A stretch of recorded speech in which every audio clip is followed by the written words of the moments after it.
Hello മക്കളെ, എല്ലാവർക്കും X and Y ലേണിംഗിന്റെ USS ക്ലാസ്സിലേക്ക് സ്വാഗതം. അപ്പോൾ നമ്മൾ ഇന്നും മലയാളം ക്ലാസ് ആണ് കേട്ടോ നോക്കുന്നത്. മലയാളത്തിൽ നിങ്ങൾ ക്വസ്റ്റ്യൻ പേപ്പേഴ്സ് ഒക്കെ നോക്കുകയാണെങ്കിൽ നിങ്ങൾക്ക് മനസ്സിലാവും ഇത് ആരുടെ ആത്മകഥയാണ് എന്നൊക്കെ ചോദിച്ചിട്ട് ചോദ്യങ്ങൾ കാണാം അല്ലേ. അപ്പോൾ അത്തരത്തിലുള്ള ചോദ്യങ്ങൾക്ക് ഇനി ഒട്ടും ബുദ്ധിമുട്ടുണ്ട് ആൻസർ ചെയ്യാൻ വേണ്ടിയിട്ട് മാം അത് ഈസി ആക്കി തരാം. ഓക്കെ, അപ്പോൾ നമ്മൾ അതിലോട്ടാണ് പോകാൻ പോകുന്നത്. കുറച്ച് ആത്മകഥകളാണ് നമ്മൾ നോക്കാൻ പോകുന്നത് കേട്ടോ. ആത്മകഥയാണ് നോക്കാൻ പോകുന്നത്. ആരുടെയാണ് ആത്മകഥ എന്നൊക്കെ പറഞ്ഞുതരാം. ഓക്കെ, അപ്പം അതിനു മുൻപ് തന്നെ നമ്മുടെ എക്സ് ആൻഡ് വൈയുടെ USS കമ്മ്യൂണിറ്റിയിൽ നിങ്ങൾ ആരെങ്കിലും ജോയിൻ ചെയ്യാൻ ബാക്കിയുണ്ടെങ്കിൽ എല്ലാവരും പെട്ടെന്ന് തന്നെ ജോയിൻ ചെയ്യുക. നിങ്ങൾക്ക് February 27th വരെയുള്ള എല്ലാ അപ്ഡേറ്റ്സും അതിൽ അവൈലബിൾ ആയിരിക്കും. അതുപോലെ തന്നെ ഡെയിലി ക്യൂസസ് ഉണ്ടായിരിക്കും. നമ്മുടെ എല്ലാ സബ്ജക്ട്സും ബേസ് ചെയ്തിട്ടുള്ള ഡെയിലി ക്യൂസസ് ഉണ്ടായിരിക്കും. അതുപോലെ മോക്ക് ടെസ്റ്റുകൾ ഉണ്ടായിരിക്കും. വീക്ക്ലി ആണ് നമ്മുടെ മോക്ക് ടെസ്റ്റുകൾ ഉണ്ടാവുക. ഓക്കെ, അപ്പോൾ നമ്മൾ ആത്മകഥയിലേക്ക് കടക്കാൻ പോവുകയാണ്. നോക്കിക്കേ, ആദ്യത്തെ ആത്മകഥ. ഓക്കെ, ആദ്യത്തെ ആത്മകഥ ആരാണ് എഴുതിയതെന്നുള്ളതാണ് ചോദ്യം. എല്ലാത്തിനും നമുക്കൊരു തുടക്കം ഉണ്ടാവും അല്ലെ. എല്ലാത്തിനും നമുക്കൊരു തുടക്കം ഉണ്ടാവും. അപ്പം അതേപോലെ തന്നെ ആത്മകഥയ്ക്കും ഒരു തുടക്കമുണ്ട്. ആ ആത്മകഥ, ആദ്യത്തെ ആത്മകഥ എഴുതിയത് ആരാണെന്നാണ് ചോദിക്കുന്നത്. വൈക്കത്ത് പാച്ചു മൂത്തത്. വൈക്കത്ത് പാച്ചു മൂത്തത്. അപ്പൊ ഇതിന്റെ ഒരു കോഡ് മാം പറഞ്ഞുതരാം. നിങ്ങൾക്ക് ആദ്യത്തെ ആത്മകഥ എഴുതിയത് ആരാണെന്നുള്ളൊരു ചോദ്യം വന്നിട്ടുണ്ടെങ്കിൽ 4 ഓപ്ഷൻസ് ഉണ്ടായിരിക്കും അല്ലെ. അപ്പൊ ആ ഒരു ഓപ്ഷൻസിൽ ഏതാണെന്നുള്ള പെട്ടെന്ന് നിങ്ങൾക്ക് കിട്ടിയിട്ടില്ലെങ്കിൽ നിങ്ങൾ ഓർത്ത് വെക്കേണ്ടത് എന്താണ്? മൂത്തത്. ഓക്കെ, വൈക്കത്ത് പാച്ചു മൂത്തത്. നമ്മളുടെയൊക്കെ മൂത്ത കുട്ടി അല്ലെ, ഏറ്റവും വലിയ ആൾ അല്ലെങ്കിൽ ആദ്യത്തെ ആളെ നമ്മൾ എന്താ പറയാ? മൂത്ത കുട്ടി എന്നാണ് പറയാ, അല്ലെങ്കിൽ മൂത്തത് അല്ലെ. അപ്പൊ അതേപോലെ തന്നെ ആത്മകഥയിലും ആദ്യത്തെ ആത്മകഥയും നമ്മൾ പറയുന്നത് എന്താണ്? മൂത്തത്. വൈക്കത്ത് പാച്ചു മൂത്തത്. ഓർത്ത് വെക്കുക കേട്ടോ. രണ്ടാമത്തെ ചോദ്യം നോക്കിയേ, ആദ്യ രാഷ്ട്രീയ ആത്മകഥ ഏതാണ്? ആദ്യ രാഷ്ട്രീയ ആത്മകഥ ഏതാണ്? ആദ്യത്തെ രാഷ്ട്രീയമായിട്ട് ബന്ധപ്പെട്ട ആത്മകഥ ഏതാണെന്നാണ് ചോദ്യം. അതിന്റെ ആൻസർ എന്താ? എൻ്റെ നാടു കടത്തൽ. എൻ്റെ നാടു കടത്തൽ എന്നാണ് ആദ്യത്തെ രാഷ്ട്രീയ ആത്മകഥയുടെ പേര്. ഓക്കെ, ഇത് ആരുടെയാണെന്ന് അറിയാമോ? ഇത് സ്വദേശാഭിമാനി രാമകൃഷ്ണ പിള്ളയുടെ ആണ് എൻ്റെ നാടു കടത്തൽ എന്ന് പറയുന്ന ആത്മകഥ. ഓക്കെ, ദെൻ മൂന്നാമത്തെ ആത്മകഥയുടെ പേരെന്താണ്? വ്യാഴവട്ട സ്മരണകൾ. വ്യാഴവട്ട സ്മരണകൾ. വ്യാഴവട്ട സ്മരണകൾ ആരാണ് എഴുതിയിരിക്കുന്നത്? സ്വദേശാഭിമാനി രാമകൃഷ്ണ പിള്ളയുടെ ഭാര്യയായ ബി കല്യാണി അമ്മയാണ് എഴുതിയിരിക്കുന്നത്. ഓക്കെ, സ്വദേശാഭിമാനി രാമകൃഷ്ണ പിള്ളയുടെ ഭാര്യയായ ബി കല്യാണി അമ്മ. അപ്പൊ ഇത് നമ്മൾ ഓർത്ത് വെക്കാൻ വേണ്ടിയിട്ട് ആദ്യ രാഷ്ട്രീയ ആത്മകഥയാണ് ഏത്? എൻ്റെ നാടുകടത്തൽ. ഇപ്പൊ രാഷ്ട്രീയമായിട്ട് ബന്ധപ്പെട്ട് എന്തെങ്കിലുമൊക്കെ പ്രശ്നങ്ങളൊക്കെ ഉണ്ടായപ്പോൾ എന്ത് ചെയ്തു? നിങ്ങൾക്ക് അറിയാം, സ്വദേശാഭിമാനി രാമകൃഷ്ണപിള്ള എന്ന് പറയുന്നത് ആരാണ്? കുറച്ച് നമ്മുടെ രാജ്യത്തുണ്ടായിരുന്ന അനീതികൾക്കെതിരെയൊക്കെ പ്രതികരിച്ചിരുന്ന ഒരു പത്രാധിപനായിരുന്നു. അതുകൊണ്ട് തന്നെ അദ്ദേഹത്തെ നാടുകടത്തിയിട്ടുണ്ടായിരുന്നു. അപ്പൊ അതുമായിട്ട് ബന്ധപ്പെട്ട ഒരു ആത്മകഥയാണ് എൻ്റെ നാടുകടത്തൽ എന്ന് പറയുന്ന ആത്മകഥ. അപ്പം രാഷ്ട്രീയമായിട്ട് ബന്ധപ്പെട്ട ചില പ്രശ്നങ്ങൾ കൊണ്ട് അദ്ദേഹത്തിന് എന്ത് ചെയ്തു? നാടുകടത്തി. അതിന്റെ ഭാഗമായിട്ട് അദ്ദേഹത്തിന്റെ ഭാര്യ, അദ്ദേഹത്തിന്റെ ഒരു വ്യാഴവട്ടക്കാലം എന്നൊക്കെ നമ്മൾ പറയില്ലേ, കുറച്ചു കാലം അദ്ദേഹത്തിന്റെ സ്മരണകളൊക്കെ ആയിട്ട് എന്ത് ചെയ്യുന്നുണ്ടായിരുന്നു? ഇരിക്കുന്നുണ്ടായിരുന്നു. അങ്ങനെ അവരെഴുതിയതാണ് ഇത്. സത്യമല്ല കേട്ടോ, മാം നിങ്ങൾക്ക് ഓർത്ത് വെക്കാൻ വേണ്ടിയിട്ട് പറയാണ്. അപ്പൊ അതുമായിട്ട് ബന്ധപ്പെട്ട് അദ്ദേഹത്തിന്റെ ഭാര്യ കുറച്ചു കാലം ഇങ്ങനെ സ്മരണകളൊക്കെ ആയിട്ട് ഇരുന്നു. അങ്ങനെയാണ് അവരെന്ത് എഴുതുന്നത്? വ്യാഴവട്ട സ്മരണകൾ എന്ന ആത്മകഥ എഴുതുന്നത്. ആരാണ്? ബി കല്യാണി അമ്മ. ഓക്കെ, അപ്പം ആദ്യ രാഷ്ട്രീയാത്മകഥ എൻ്റെ നാടുകടത്തൽ, സ്വദേശാഭിമാനി രാമകൃഷ്ണ പിള്ള. അദ്ദേഹത്തിന്റെ ഭാര്യയുടേതാണ് വ്യാഴവട്ട സ്മരണകൾ, ബി കല്യാണി അമ്മ. ഓക്കെ, അടുത്തത് നോക്കൂ, എൻ്റെ കുതിപ്പും കിതപ്പും. എൻ്റെ കുതിപ്പും കിതപ്പും ആരാണ് എഴുതിയത്? ഫാദർ ജോസഫ് വടക്കനാണ് എഴുതിയിട്ടുള്ളത്. ഫാദർ ജോസഫ് വടക്കൻ. ഇതിന് മാം ഓർക്കാനൊരു കാര്യം പറഞ്ഞിട്ടെ. എൻ്റെ കുതിപ്പും കിതപ്പും. അപ്പം ഫാദർ, ഈ അച്ഛന്മാരൊക്കെ ഇടുന്നൊരു വസ്ത്രം നിങ്ങൾക്ക് അറിയാലോ അല്ലെ. വലിയൊരു ഒരു നീളമുള്ള കുപ്പായാണ് ഇടുന്നവര് അല്ലെ. അപ്പം അത് ഭയങ്കര കട്ടിയൊക്കെ ഉണ്ടായിരുന്ന ഒരു കുപ്പായാണ്. അപ്പൊ ആ കുപ്പായൊക്കെ ഇട്ടിട്ട് അവർ എന്ത് ചെയ്യാണ്? ഓട് അല്ലെങ്കിൽ എന്തെങ്കിലും ഒരു ആവശ്യത്തിനൊക്കെ അവര് ഓടാണ്, കുതിക്കുകയാണ്. അപ്പം എന്ത് ചെയ്യുന്നു? അവര് വല്ലാതെ അങ്ങ് കിതയ്ക്കും അല്ലെ. അതേപോലെ ഓർത്ത് വെക്കുക, എൻ്റെ കുതിപ്പും കിതപ്പും. അപ്പം ഫാദർ ജോസഫ് വടക്കൻ എന്താ സംഭവിക്കുന്നത്? ഫാദർ ജോസഫ് വടക്കന് അദ്ദേഹത്തിന്റെ ആ വലിയ ഡ്രസ്സൊക്കെ ഇട്ടിട്ട് പോയിട്ട് ഓടാണ്, ഒരാവശ്യത്തിന് പെട്ടെന്ന് ഓടി പോവുകയാണ്. അദ്ദേഹത്തിന് കിതക്കുന്നുണ്ട്. അപ്പൊ എൻ്റെ കുതിപ്പും കിതപ്പും, ഫാദർ ജോസഫ് വടക്കൻ. ഇതൊന്നും നിങ്ങൾ കാണാതെ പഠിക്കാൻ വേണ്ടിയിട്ടല്ലാട്ടോ ഞാൻ പറഞ്ഞിരുന്നേ. നിങ്ങൾക്ക് എക്സാമിന് ക്വസ്റ്റ്യൻ വരുന്ന സമയത്ത് ഇങ്ങനെയൊക്കെ ഓർത്ത് വെച്ചിട്ടുണ്ടെങ്കിൽ എന്ത് ചെയ്യാം? പെട്ടെന്ന് ആ ഒരു 4 ഓപ്ഷനിൽ നിന്നിട്ട് ഈസി ആയിട്ട് നിങ്ങൾക്ക് കണ്ടെത്താം. അതിന് വേണ്ടിയിട്ട് മാത്രമാണ് ഈ കോഡുകളൊന്നും നിങ്ങൾ കാണാതെ പഠിച്ച് വെക്കണ്ട, ജസ്റ്റ് മനസ്സിലാക്കി വെച്ചാൽ മാത്രം മതി. ഓക്കെ, then അഞ്ചാമത്തെ നോക്കിക്കേ, ഓർമ്മയുടെ തീരങ്ങളിൽ. ഓർമ്മയുടെ തീരങ്ങളിൽ ആരാണ്? തകഴിയാണ്. ഓർമ്മയുടെ തീരങ്ങളിൽ തകഴി. ഇപ്പൊ നമ്മൾ പറയാറില്ല, ഇനി നമുക്ക് കുറച്ച് ഓർമ്മയായിട്ട് ബന്ധപ്പെട്ട കാര്യങ്ങളാണ് കേട്ടോ പഠിക്കാനുള്ളത്. ഇപ്പം ഓർമ്മയുടെ തീരങ്ങളിൽ നമ്മൾ പറയാറില്ലേ, ഓർമ്മയിട്ട് തീരങ്ങൾ തഴുകി തഴുകി ഉണർത്തുക എന്നൊക്കെ പറയുന്ന ഒരു വാക്കില്ലേ. അപ്പൊ അങ്ങനെ ആലോചിച്ച് നോക്കാം. അദ്ദേഹം എന്ത് ചെയ്യാണ്, തകഴി തീരങ്ങളിൽ ഇരുന്നിട്ട് ഇങ്ങനെ ഓർമ്മകളൊക്കെ അയവിറക്കുകയാണ്. അപ്പൊ ഓർമ്മയുടെ തീരങ്ങളിൽ തഴുകി തഴുകി ആരാണ്, തകഴി. ഓർമ്മയുടെ തീരങ്ങളിൽ തഴുകി തഴുകി ആരാണ്, തകഴി. ഓക്കെ, ഈ രീതിയിൽ നിങ്ങൾ പഠിച്ചു വെക്കാൻ വേണ്ടിയിട്ട് ശ്രമിക്കുക കേട്ടോ. ഇങ്ങനെ ഒരുമിച്ച് ഇതിങ്ങനെ പറഞ്ഞു പോയാൽ മതി. ഒരു 3-4 തവണ നിങ്ങൾ റിപ്പീറ്റ് ചെയ്യുന്ന സമയത്ത് നിങ്ങൾക്ക് അതിങ്ങനെ ഓട്ടോമാറ്റിക്കായിട്ട് വരും. ഓക്കെ, ദെൻ ഓർമ്മയുടെ ഓളങ്ങളിൽ. ഓർമ്മയുടെ ഓളങ്ങളിൽ ആരാണ്, ജി ശങ്കരക്കുറുപ്പാണ് കേട്ടോ. ഓർമ്മയുടെ ഓളങ്ങളിൽ ജി ശങ്കരക്കുറുപ്പ്. അടുത്ത നോക്കിക്കേ, ഓർമ്മയുടെ അറകൾ. ഓർമ്മയുടെ അറകൾ ആരാണ്, വൈക്കം മുഹമ്മദ് ബഷീറാണ്. ഓർമ്മയുടെ അറകൾ വൈക്കം മുഹമ്മദ് ബഷീർ. അപ്പോൾ ഇത് നമ്മൾ ഓർത്ത് വെക്കാൻ വേണ്ടിയിട്ട് അറകളിൽ നമ്മൾ വൈക്കോല് എടുത്തു വെക്കുന്നു എന്നുള്ളതൊന്ന് ജസ്റ്റ് ആ രീതിയിലൊന്ന് കണക്ട് ചെയ്ത് വെക്കുക കേട്ടോ. അറകളിൽ, ഓർമ്മയുടെ അറകളിൽ നമ്മൾ എന്ത് ചെയ്യാണ്, കുറച്ച് വൈക്കോലൊക്കെ നിറച്ച് വെക്കുകയാണ്. അപ്പം നമുക്ക് എന്താണ്, ഓർമ്മയുടെ അറകൾ വൈക്കം മുഹമ്മദ് ബഷീർ എന്ന് ഓർത്ത് വെക്കുക കേട്ടോ. അറ എന്ന് ഓർക്കുമ്പോൾ, അറ എന്ന് കേൾക്കുമ്പോൾ നിങ്ങൾ എന്ത് ഓർക്കണം, വൈക്കം അല്ലെങ്കിൽ വൈക്കോൽ എന്ന് ഓർക്കണം. അപ്പൊ നിങ്ങൾക്ക് ഓർമ്മയുടെ അറകൾ എന്ന് പറയുമ്പോൾ വൈക്കം മുഹമ്മദ് ബഷീർ എന്ന് ഓർമ്മ വരും. അടുത്തത് എന്താണ്, ഓർമ്മകളുടെ ഭ്രമണപദം. ഓർമ്മകളുടെ ഭ്രമണപദം നമ്പി നാരായണൻ. ഓർമ്മകളുടെ ഭ്രമണപദം നമ്പി നാരായണൻ. അപ്പം ഈ ഒരു 8 എണ്ണം മാം ഒന്നുകൂടെ പറഞ്ഞുതരാം കേട്ടോ. ഇതിപ്പോ തന്നെ പഠിച്ചിട്ട് പോവാം. ആദ്യ ആത്മകഥ. ആദ്യത്തെ കുട്ടിയെ നമ്മൾ മൂത്തത് എന്ന് പറയും. അപ്പൊ അതേപോലെ വൈക്കത്ത് പാച്ചു മൂത്തത്. ഓപ്ഷനിൽ മൂത്തത് എന്ന് കണ്ട ആദ്യ ആത്മകഥയ്ക്ക് നേരെ എന്ത് ചെയ്യുക, ബബിൾ ചെയ്തോളാം കേട്ടോ. ദെൻ ആദ്യ രാഷ്ട്രീയ ആത്മകഥ സ്വദേശാഭിമാനിയുടെയാണ്.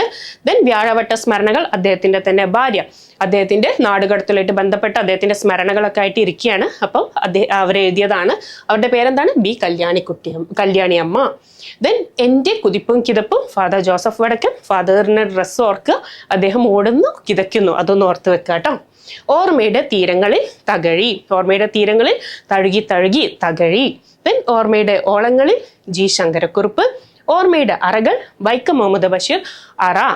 അറയിൽ എന്താ ഉള്ളത്, വൈക്കോൽ. ദെൻ ഓർമ്മകളുടെ ഭ്രമണപദം നമ്പി നാരായണൻ.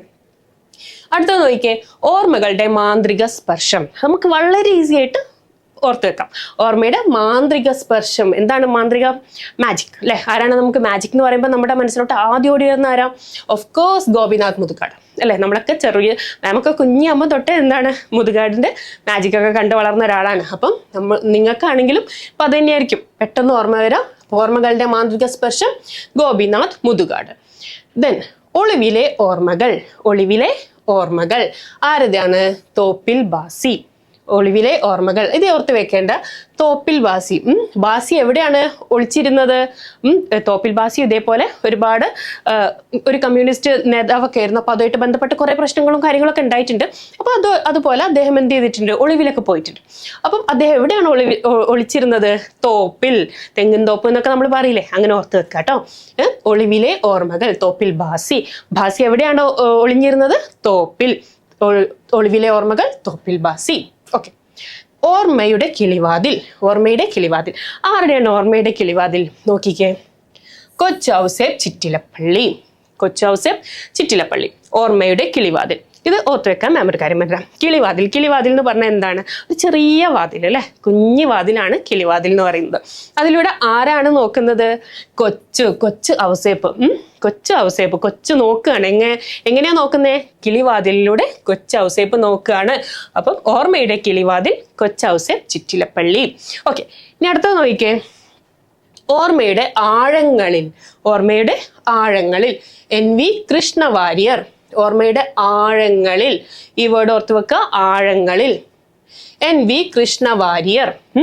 ആഴങ്ങളിൽ മണ്ണിങ്ങനെ ആഴത്തിൽ എന്ത് ചെയ്യാണ്, വാര്യാണ്. ഓർമ്മയുടെ ആഴങ്ങളിൽ NV കൃഷ്ണവാര്യർ.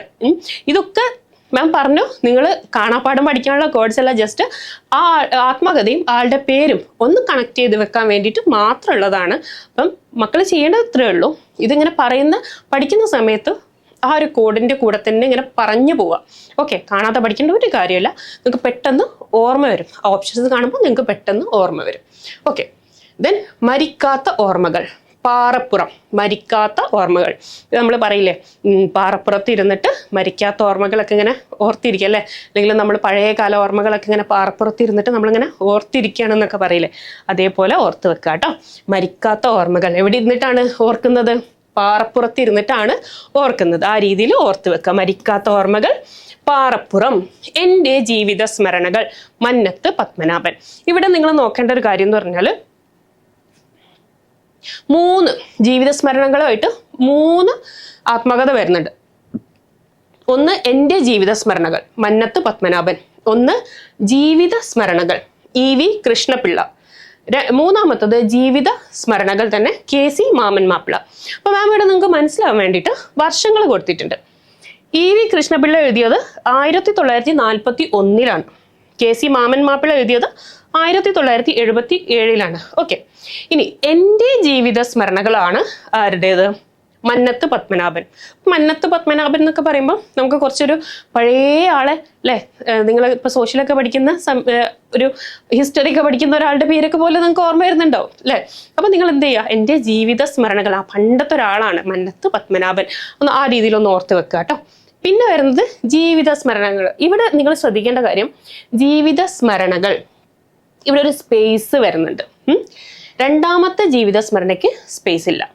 ഓക്കെ, അത് ഒരുമിച്ചാണ് വരുന്നത്. അപ്പൊ ആ ഒരു കാര്യം നിങ്ങൾ ആദ്യം നോട്ട് ചെയ്ത് വെക്കുക. സ്പേസ് വരുന്നത് EV കൃഷ്ണപിള്ള 1941 എഴുതിയേക്കുന്നത്, സ്പേസ് വരുന്നിടത്ത്. അപ്പൊ ഇവിടെ നമ്മൾ വേറൊരു രീതിയിലും കൂടെ ഓർത്ത് വെക്കുക. ജീവിത GV എന്നുള്ള രീതിയിൽ ഓർത്ത് വെക്കുക. അതുപോലെ ഒരു സ്പേസ് വരുന്നുണ്ട്. അതുപോലെ 1941. അപ്പം ഈ 3 കാര്യങ്ങൾ വെച്ചിട്ട് നിങ്ങൾക്ക് എന്ത് ചെയ്യാം, ഈ ഒരു കാര്യം ഓർത്ത് വെക്കാം. ജീവിത സ്മരണകൾ EV കൃഷ്ണപിള്ള 1941. മൂന്നാമത്തെ ജീവിത സ്മരണ നോക്കിയേ, ഇവിടെ സ്പേസ് വരുന്നില്ല, ഒരുമിച്ചാണ്. ജീവിത സ്മരണകൾ ഒരുമിച്ചാണ്. ആരാണ് എഴുതിയേക്കുന്നത്? KC മാമൻ മാപ്പിള 1977. KC മാമൻ മാപ്പിള. ഇവിടെ മാം ഓർത്ത് വെക്കാൻ പറഞ്ഞിരുന്നത് ജീവിത സ്മരണകൾ, സ്മരണ അല്ലെ, സിലാണ് നമ്മൾ സ്റ്റാർട്ട് ചെയ്യുന്നത്. ജീവിത സ്മരണ എന്നുള്ളത് ഓർത്ത് വെക്കുക, KC എന്നുള്ളത് ഓർത്ത് വെക്കുക. ഇപ്പൊ ഈ 2 എണ്ണത്തിൽ നിങ്ങൾ ഓർത്ത് വെക്കേണ്ട അങ്ങനെ കേട്ടോ. ജീവിത സ്മരണകൾ സ്പേസ് ഉള്ളിടത്ത് എന്ത് ചെയ്യുക, EV എന്ന് ഓർത്ത് വെക്കുക. ജീവിത സ്മരണകൾ സ്പേസ് ഇല്ലാത്തിടത്ത് നിങ്ങൾ എന്ത് ചെയ്യണം, KC സ്മരണ KC ആ രീതിയിൽ ഓർത്ത് വെക്കുക കേട്ടോ. ഇത് ഓർത്ത് വെക്കാൻ വേണ്ടിയിട്ട് മാത്രമുള്ള ഒരു കോഡാണ്. ഓക്കെ, ഇനി അടുത്തത് നോക്കിയേ, എൻ്റെ കഥ. എൻ്റെ കഥ ഇതിപ്പോൾ മാം ഓർത്ത് വെക്കാൻ പ്രത്യേകിച്ച് ഒന്നും പറഞ്ഞിരേണ്ട ആവശ്യമില്ല. കാരണം നമുക്ക് എല്ലാവർക്കും അറിയുന്ന, നമുക്ക് എല്ലാവർക്കും ഇഷ്ടപ്പെട്ട ഒരു എഴുത്തുകാരിയാണ് അല്ലെ, മാധവിക്കുട്ടി. അതുകൊണ്ട് നമുക്ക് കൂടുതലൊന്നും കോഡിന്റെ ആവശ്യമില്ല. എൻ്റെ കഥ മാധവിക്കുട്ടി. ഓക്കെ, ദെൻ എൻ്റെ ജീവിത കഥ. എൻ്റെ ജീവിത കഥ ആരുടെയാണ്? AKG. എൻ്റെ ജീവിത കഥ ആരുടെയാണ്? AKG.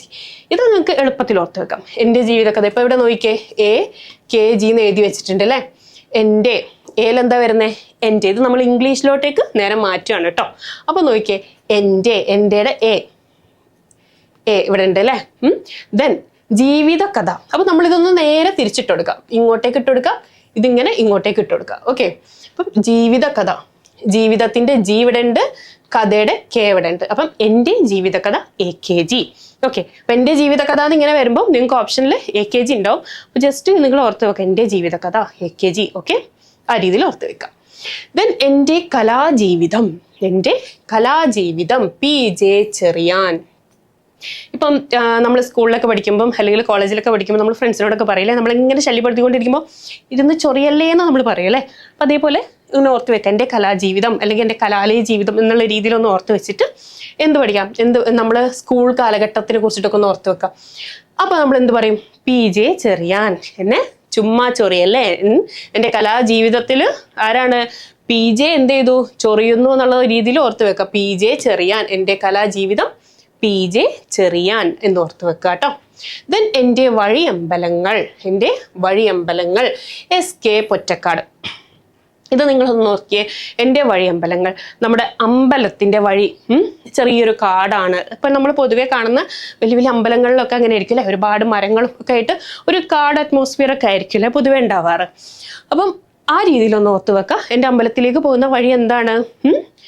കാടാണ് എന്നുള്ള രീതിയിൽ ഓർത്ത് വെക്കുക. അപ്പൊ എന്ത് ചെയ്യും? എൻ്റെ വഴിയമ്പലങ്ങൾ എന്നുള്ളത് വഴി അമ്പലങ്ങൾ, എൻ്റെ അമ്പലത്തിലേക്കുള്ള വഴി എങ്ങനെയാണ്? SK പൊറ്റക്കാട്, കാടാണ് എന്നുള്ള രീതിയിൽ ഓർത്ത് വെക്കുക കേട്ടോ.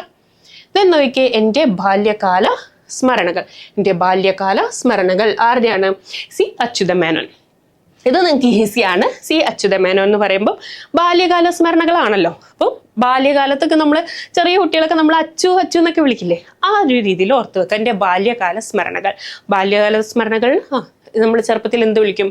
അച്ചു എന്നൊക്കെ വിളിക്കും അല്ലേ. അപ്പൊ ആ രീതിയിൽ ഓർത്ത് വെക്കുക. എൻ്റെ ബാല്യകാല സ്മരണകൾ അച്യുത മേനോൻ. ഓക്കെ. ദെൻ എൻ്റെ കഥയില്ലായ്മകൾ. പുത്തൻകാവ് മാത്തൻ തരകൻ. എൻ്റെ കഥയില്ലായ്മകൾ. ഇപ്പം ഇത് മാം പറയുന്നത് ഒരു തമാശയ്ക്ക് വേണ്ടി നിങ്ങൾക്ക് ഓർത്ത് വെക്കാൻ വേണ്ടിയിട്ട് മാത്രമാണ് കേട്ടോ. അതൊന്നും ഇത് മനസ്സിലോട്ട് എടുക്കരുത്. ഓക്കെ. ഇപ്പൊ നമ്മളുടെ ഏതെങ്കിലും ഫ്രണ്ട്സൊക്കെ പൊട്ടത്തരങ്ങളോ മണ്ടത്തരങ്ങളൊക്കെ വിളിച്ച് പറയുമ്പോൾ നമ്മൾ പറയില്ലേ കഥയില്ലാത്തവളോ അല്ലെങ്കിൽ പോത്തെ അല്ലെങ്കിൽ പൊട്ട, അതൊക്കെ നമ്മൾ വിളിക്കുമല്ലേ. ആ രീതിയിൽ ജസ്റ്റ് ഇങ്ങനെ ഓർത്ത് വെച്ചാൽ മതി. ഇതൊന്നും നിങ്ങൾ എന്ത് ചെയ്യരുത്, നിങ്ങളുടെ റിയൽ ലൈഫിൽ കൊണ്ടുവരരുത് കേട്ടോ. എൻ്റെ കഥയില്ലായ്മകൾ. കഥയില്ലാത്തവൾ നമ്മൾ എന്ത് വിളിക്കും? പോത്തെ എന്ന് വിളിക്കും അല്ലേ. അപ്പം പുത്തൻകാവ് മാത്തൻ തരകൻ. പുത്തൻകാവിനെ എന്ത് ചെയ്യാം? നമ്മൾ പോത്തെ എന്ന് ഓർത്ത് വെക്കാം. അപ്പം എൻ്റെ കഥയില്ലായ്മകൾ എന്ന് കാണുമ്പോൾ നിങ്ങളുടെ മനസ്സിലോട്ടേക്ക് എന്ത് വരണം? പോത്തെ എന്നുള്ളൊരു വേർഡ് വരണം. അപ്പം നിങ്ങൾക്ക് ഓപ്ഷനിൽ പുത്തൻകാവ് മാത്തൻ തരകൻ കാണുമ്പോൾ നമുക്ക് എന്ത് ചെയ്യാം? ബബിൾ ചെയ്യാൻ ഈസി ആയിരിക്കും. ഓക്കെ. എൻ്റെ വഴിത്തിരിവ്. അടുത്ത എന്താണ്? എൻ്റെ വഴിത്തിരിവ് പൊൻകുന്നം വർക്കി. എൻ്റെ വഴിത്തിരിവ് പൊൻകുന്നം വർക്കി. ഇത് മാം നിങ്ങൾക്കൊരു ചലഞ്ച് തരാണ്. എൻ്റെ വഴിത്തിരിവ് ഈ പൊൻകുന്നം വർക്കി നിങ്ങൾക്ക് ഒരു കോഡ് ഉണ്ടാക്കിയിട്ട് കമന്റ് ബോക്സിൽ ചെയ്യാൻ പറ്റുമെങ്കിൽ ചെയ്യട്ടെ. മാം നോക്കട്ടെ എത്ര പേർക്ക് പറ്റും ഇതുപോലൊരു കോഡ് ഉണ്ടാക്കാൻ. ഓക്കെ. ദെൻ അടുക്കളയിൽ നിന്ന് പാർലമെന്റിലേക്ക്. അടുക്കളയിൽ നിന്ന് പാർലമെന്റിലേക്ക് ഉദയഭാനു. ഓക്കെ. അത് നമുക്ക് ഈസി ആയിട്ട് കണ്ടെത്താം. അപ്പൊ അടുക്കളയിൽ നിന്ന് പാർലമെന്റിലോട്ടേക്ക് ഭാനു ചേച്ചി എന്ത് ചെയ്യാണ്? ഇത്രയും കാലം ഭാനു ചേച്ചി അടുക്കളയിൽ ജോലി ചെയ്തുകൊണ്ടിരിക്കുകയായിരുന്നു. അടുക്കളയിൽ മാത്രമായിട്ട് ഇരിക്കുകയായിരുന്നു. ഇപ്പം ഭാനു ചേച്ചി എവിടെ എത്തി? ഇലക്ഷനിലൊക്കെ നിന്ന് ജയിച്ച് പാർലമെന്റിലോട്ട് എത്തി. അപ്പം അടുക്കളയിൽ നിന്ന് പാർലമെന്റിലേക്ക് ആരാണ് പോയത്? അടുക്കളയിൽ നിന്ന് പാർലമെന്റിലേക്ക് ഭാനു ചേച്ചി. ഓക്കെ. അപ്പൊ അത്രയും കാര്യങ്ങൾ ഓർത്ത് വെക്കാം കേട്ടോ. then അടുത്തത് നോക്കിക്കേ, കണ്ണീരും കിനാവും. കണ്ണീരും കിനാവും. വീട്ടി ഭട്ടത്തിരിപ്പാട്. ഇപ്പം നമ്മള് ഈ വിളക്കിന്റെ തിരിയൊക്കെ കയ്യിൽ തട്ടിയിട്ട് പാട് വന്നു ഓർത്ത് വെക്കാം. ഓക്കെ. അപ്പം ആ ഒരു സമയത്ത് എന്തെന്നു നമ്മൾ കരയൂലേ, കണ്ണീരൊക്കെ വരും. അപ്പൊ കണ്ണീരും കിനാവും വീട്ടി ഭട്ടത്തിരിപ്പാട് എന്ന് ഓർത്ത് വെക്കാം കേട്ടോ. കണ്ണീരും കിനാവും എന്ന് കേൾക്കുമ്പോൾ നിങ്ങൾക്ക് എന്തോർമ്മ വരണം? എൻ്റെ കയ്യില് ഒരു തിരി തട്ടിയിട്ട് വിളക്കിന്റെ തിരി തട്ടിയിട്ട് മുറിവ് വന്നു അല്ലെങ്കിൽ പാട് വന്നു. അപ്പൊ ആരാണ്? വീട്ടി ഭട്ടത്തിരിപ്പാട്. കണ്ണീരും കിനാവും വീട്ടി ഭട്ടത്തിരിപ്പാട്. ജീവിതപാത ചെറുകാട്. ഇത് നമ്മൾ നേരത്തെ അമ്പലത്തിന്റെ കഥ പറഞ്ഞ പോലെ തന്നെ ജീവിതപാത ചെറുകാട്. എൻ്റെ ജീവിതത്തിലെ പാത കുറച്ചൊരു ഇടുങ്ങിയ പാതയാണ് എന്ന് ഓർത്ത് വെക്കുക കേട്ടോ. ചെറുകാട്, ചെറിയ കാട്. ചെറിയൊരു കാട് വഴിയാണ് എന്ത് പോകുന്നത്? നമ്മുടെ ജീവിതം അങ്ങനെ പോകുന്നതെന്ന് ഓർത്ത് വെച്ചാൽ മതി. ജീവിതപാത ചെറുകാട് എന്നോർത്ത് വെക്കുക കേട്ടോ. നെക്സ്റ്റ്, നീർമാതളം പൂത്തകാലം. ഇതും ഓഫ് കോഴ്സ് ഞാൻ പറഞ്ഞു തരേണ്ട ആവശ്യമില്ല. അത്യാവശ്യം നന്നായിട്ട് മലയാളമൊക്കെ വായിക്കുന്നവർക്കും അല്ലെങ്കിൽ ഇഷ്ടപ്പെടുന്നവർക്കൊക്കെ എഴുത്തുകാരൊക്കെ ഇഷ്ടപ്പെടുന്നവർക്കും മാധവിക്കുട്ടിയെ നന്നായിട്ട് അറിയാം. നീർമാതളം പൂത്തകാലം എൻ്റെ കഥയും മാധവിക്കുട്ടിയുടെയാണ് കേട്ടോ. അടുത്തത് നോക്കിയേ, ജീവിത സമരം. ജീവിത സമരം. ഇവിടെ ഇപ്പം നമ്മൾ 3 കേശവന്മാരെ പഠിക്കാൻ പോകണം. നേരത്തെ നമ്മൾ 3 ജീവിത സ്മരണകൾ ഓർത്ത് വെച്ചു അല്ലെ. ഇനി നമുക്ക് 3 കേശവന്മാരെ ഓർത്ത് വെക്കണം. അപ്പം അതിനും മാം ഇതേപോലെ ഒരു തട്ടിക്കൂട്ടി നിങ്ങൾക്കൊരു കോഡ് പറഞ്ഞുതരാം കേട്ടോ.